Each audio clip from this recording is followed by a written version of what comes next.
Semua bahasa roh, semua pengetahuan kita, semua kemampuan kita, kehebatan kita secara fisik yang bersifat lahiriah itu semuanya akan berakhir. Tetapi love never the end, dan kasih itu tidak akan pernah berakhir. Bahkan kasih itu akan bertemu face to face dengan Yesus. Makanya to be like Christ itulah tujuan Kristus menciptakan kita. Kepada siapa kita harus belajar karakter itu? Guru karakter kita adalah Roh Kudus, tapi Roh Kudus tidak secara langsung untuk mengajar kita, dan Dia gunakan orang-orang di sekeliling kita untuk berproses dengan kita. Pada waktu saya ditempatkan di DGP Sholat Gantian di Surabaya kurang lebih 2 tahun, saya diproses oleh Tuhan dengan karakter yang berbeda. Karakternya Ibu rohani saya, karakternya Om John juga, karakternya jemaat, karakternya anak-anak muda, karakternya anaknya Ibu Grace juga. Ya, semua itu apa? Dia adalah guru-guru karakter yang disiapkan oleh Tuhan untuk mengajar kita agar kita benar-benar menjadi orang atau anak-anak Tuhan yang berkarakter seperti Kristus. Saya mengajar seperti ini bukan berarti karakter saya itu jauh lebih hebat daripada karakter saudara.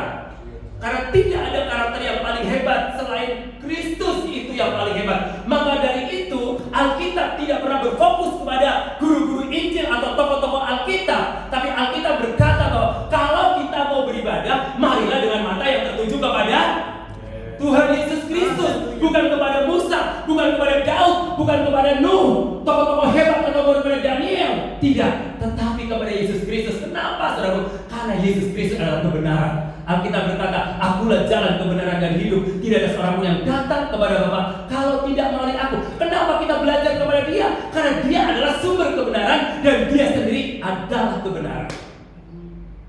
Ini yang membedakan, saudaraku. Kita belum. Pada waktu saya bertemu dengan seorang habib, dia tanya, dia bingung katanya tentang Yesus itu sebenarnya apa katanya. Siapa dia? Kalau nabi-nabi dapat pewahyuan itu langsung ya dari Tuhan kepada nabi itu, ya. Tetapi Yesus dari siapa gitu loh? Dia bingung. Dia sampai tanya kepada saya, coba pelajari supaya dia bisa masuk akal secara logika. Kalau seperti Taurat atau Musa dapat Taurat itu dari pewahyuan dari Tuhan langsung ke Musa. Terus kemudian Daud, kitab Mazmur langsung ke Daud. Amsal Sulaiman kepada Salomo langsung ke Salomo. Tetapi Yesus sendiri itu dari mana? Dia sampai bingung, dia bertanya kepada saya. Saya teringat saudaraku, Yohanes 1 ayat 1. Pada mulanya adalah firman, dan firman itu menjadi manusia. Jadi saya bilang begini, bahwa Yesus itulah wahyu, Yesus itulah logos, Yesus itulah firman yang hidup. Jadi dia gak perlu pakai pewahyuan dari Bapaknya, karena dia sendiri adalah Allah. Jadi dia adalah wahyu itu sendiri. Saya jelaskan kepada Habib, dia baru ngerti. Saya juga bingung pada waktu itu mau jelasin bagaimana, tapi Roh Kudus ingatkan saya.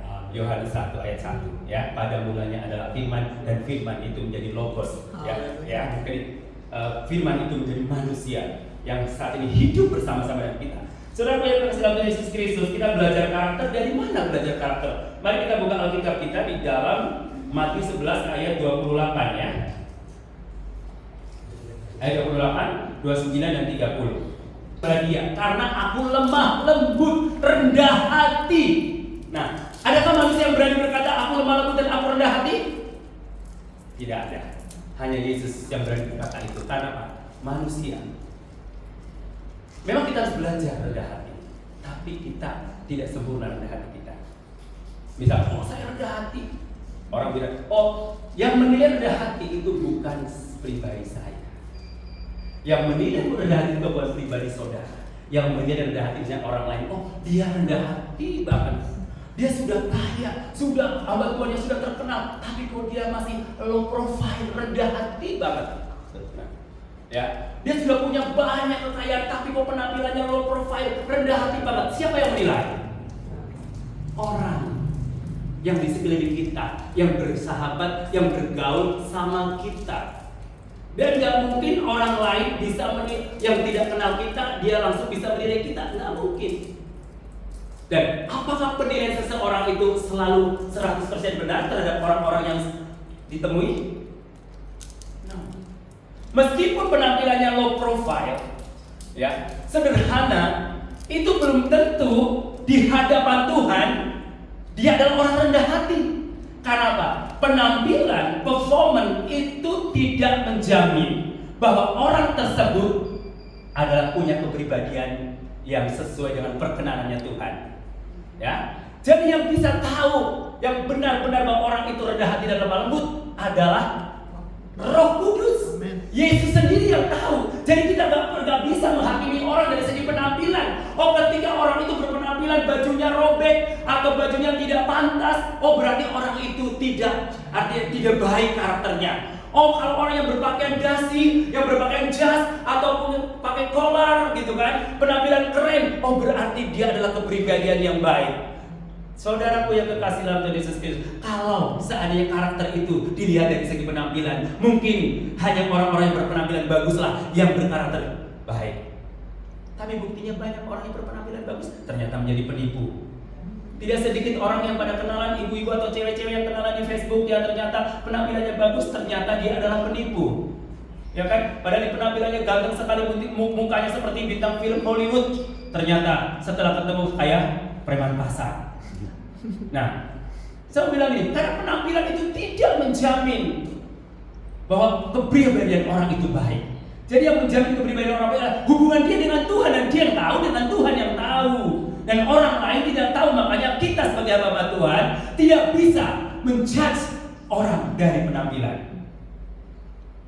Mungkin, oh penampilannya bertato semua berarti mengerikan dia, ya kan? Barangnya mengerikan. Tapi belum tentu, karena kadang-kala mukanya rambu, hatinya Rinto, ya kan? Mukanya rambu, hatinya Hello Kitty. Itu tidak sedikit, kelihatannya sangar. Ternyata dia hatinya Rinto atau hatinya Hello Kitty, ya kan? Nah, setelah kasih dalam Yesus, jadi tidak menjadi jaminan bahwa penampilan seseorang itu menggambarkan karakter hidupnya. Karena banyak penampilan yang sekarang adalah di kamuflase. Kadang-kadang juga di depan mimbar itu hanya sebagai topeng, ya kan? Sebagai topeng. Bisa juga, karena tidak semua yang berpenampilan di mimbar itu karakternya seperti yang dia khotbahkan. Makanya Paulus katakan kamu adalah surat Kristus yang hidup. Artinya ketika kita berjalan dimanapun saja kita berada, orang lain bisa membaca kita bahwa engkau adalah anak Tuhan. Karena apa, saudaraku? Anak Tuhan identik dengan apa? Identik dengan baik. Saudaraku, pada waktu saya melayani di penjara, ada satu orang Kristen masuk ke penjara. Dia katakan begini, kok orang Kristen masuk penjara? Kalau non Kristen masuk penjara itu udah biasa. Tapi ketika ada orang Kristen masuknya, katanya orang Kristen kok masuk penjara? Nah, kenapa orang berkata seperti itu? Karena dia menilai bahwa orang Kristen, semua orang Kristen pasti orang baik. Ternyata ada orang Kristen yang tidak baik, ya kan?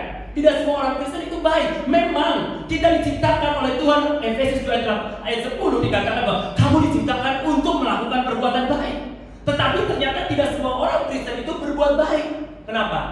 Ya karena dia salah produk, gagal produk, bisa juga dari sebuah proses untuk menuju kepada perbuatan baik. Nah, saudara-saudara dikasih dalam Yesus Kristus, bicara tentang karakter. Apa sih itu karakter? Coba tolong klik. Ya, karakter, apa sih itu karakter? Ya, karakter itu secara etimologi adalah istilah karakter dari bahasa Latin, yaitu karakter yang berarti tabiat, sifat-sifat kejiwaan, budi pekerti, kepribadian serta akhlak. Nah, karakter. Jadi karakter itu sudah ada sejak dari dalam kandungan kita itu sudah memiliki karakter. Makanya saudara-saudara, ibu-ibu yang mengandung jangan dia pikir, oh bayiku mah nggak tahu apa-apa. Ingat bahwa komunikasi hubungan antara si janin itu sudah terbentuk sejak usia dini. Memperkatakan kepada bayinya hal-hal yang negatif. Perkatakanlah dengan hal-hal yang positif. Ya, pada waktu istri saya mengandung, saya selalu bicara sama anak saya di dalam kandungan. Saya bilang, Daniel turun atas kamu. Urapan Daniel turun atas kamu. Urapan Daniel turun. Jadi artinya apa urapan Daniel? Urapan kecerdasan. Nah, saudaraku, pada waktu istri saya mau melahirkan dan itu kehabisan ketuban.